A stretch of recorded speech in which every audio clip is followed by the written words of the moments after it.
Rumah Lurah atau Kepala Kampung Gunung Agung, Lampung Tengah, Sukardi, dibakar warga pada Sabtu 17 Mei 2025. Selain itu, 3 unit mobil yang berada di garasi juga hangus dilalap api. Aksi pembakaran oleh warga ini berawal dari masalah dugaan penyelewengan beras bansos yang kemudian merembes penusukan oleh kerabat lurah bernama Agus. Sementara korban bernama Surya. Kapolsek Terusan Nuh Nyai Ibtu Daniel Hamidi menjelaskan kejadian penusukan terjadi di Pasar Bandar Agung, Kecamatan Terusan Nuh Nyai, Sabtu 9 pagi. Awalnya terjadi pertengkaran terkait permasalahan dugaan penyelewengan beras bansos yang dilakukan oleh Kepala Kampung Sukardi. Secara kebetulan korban dan pelaku bertemu di pasar. Keduanya ribut hingga terjadi penusukan yang dilakukan oleh Agus. Akibat penusukan itu, korban Surya meninggal dunia dan keluarganya tidak terima atas kejadian. Inilah yang kemudian memicu sekelompok warga membakar rumah kepala kampung.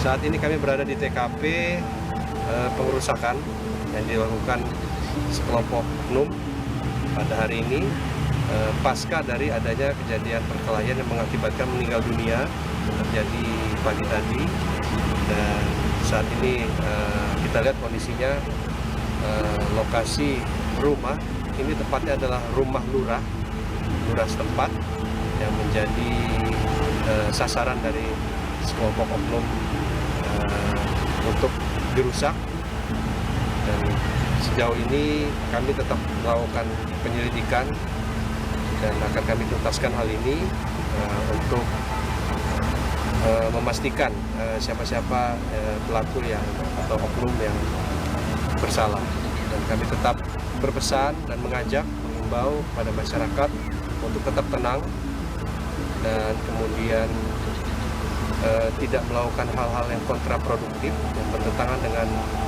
hukum dan perundang-undangan.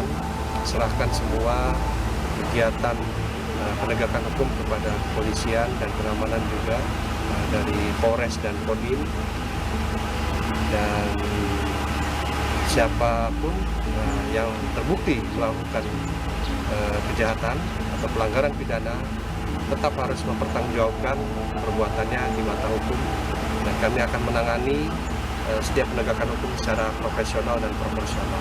Ini belum ada penahanan terhadap tersangka? Saat ini masih kami lakukan pendalaman tentunya, dan dengan segera mungkin kami akan tetapkan siapa-siapa yang bisa ditetapkan sebagai tersangka. Berapa orang yang sudah diamankan, Pak?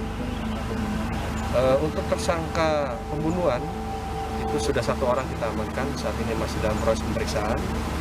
Alhamdulillah saksi-saksi sudah kita himpun dan barang bukti juga sudah kita kumpulkan. Download Tribun X sekarang, menghadirkan lokal menjadi Indonesia.